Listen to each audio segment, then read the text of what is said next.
March 1st, 1973, Dark Side of the Moon came out. Bog Massacre. Massive worker strikes.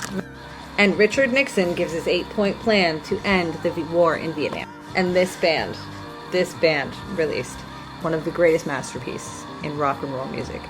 Originally a 5-piece, this band had let one of their members go, Syd Barrett. And in this album, they would speak on the loss of his mentality and stability and music membership. Syd Barrett showed up for some of the recording and confused and scared some of the members because he was so out of it. A lot of the song Time would be about Syd and Breathe as well. The songs Time and Money would both top the charts, and eventually Rolling Stone would call this one of the greatest albums of all time. Members Richard Wright, David Gilmour, Roger Waters, and Nick Mason would complete this music. And look how gorgeous they were. Like, come on. That's the rock star heartthrob right there.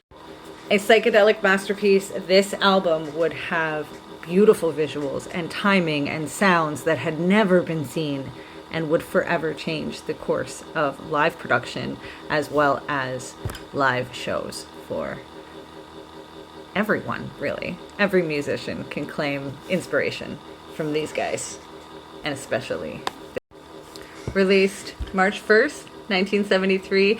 There was only 60 odd days of recording, but almost 11 and a half months of studio time. It was a Pisces with an Aquarius moon. Are you surprised? Are you surprised? Roger Waters fills up this space right here. He had a Virgo Venus and Sun, emphasizing and polarizing the personality of Dark Side of the Moon. We also have David Gilmour as a Pisces Sun and Venus. David Gilmour is the keyboardist. He's also a basic guitar player. Nick Mason, the drummer, Aquarius Sun, Pisces Moon. So he has these placements but reversed, and the drums on this album are phenomenal and so inspirational.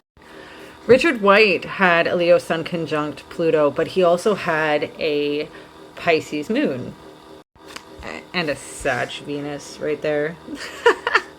The Great Gig in the Sky had a session singer who came into the Abbey Road studios where this was recorded. It wasn't called that at the time, but that's different. Her name was Claire Torrey, and she did the vocals on Great Gig in the Sky. And if you know that song, you know those vocals are so amazing. She never got her proper dues for that, and she would later take the band to court and win. Out of court. They settled out of court. But her name is now always publicized with the song.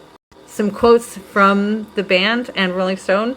Roger Waters called Dark Side of the Moon an expression of political, philosophical, humanitarian empathy that was desperate to get out. Oh. Madness, isolation, alienation, sadness brought to you as a listener with music that is actually very joyous, says Rolling Stone in 1973. Dark Side of the Moon. It's a Pisces Aquarius. Are you surprised?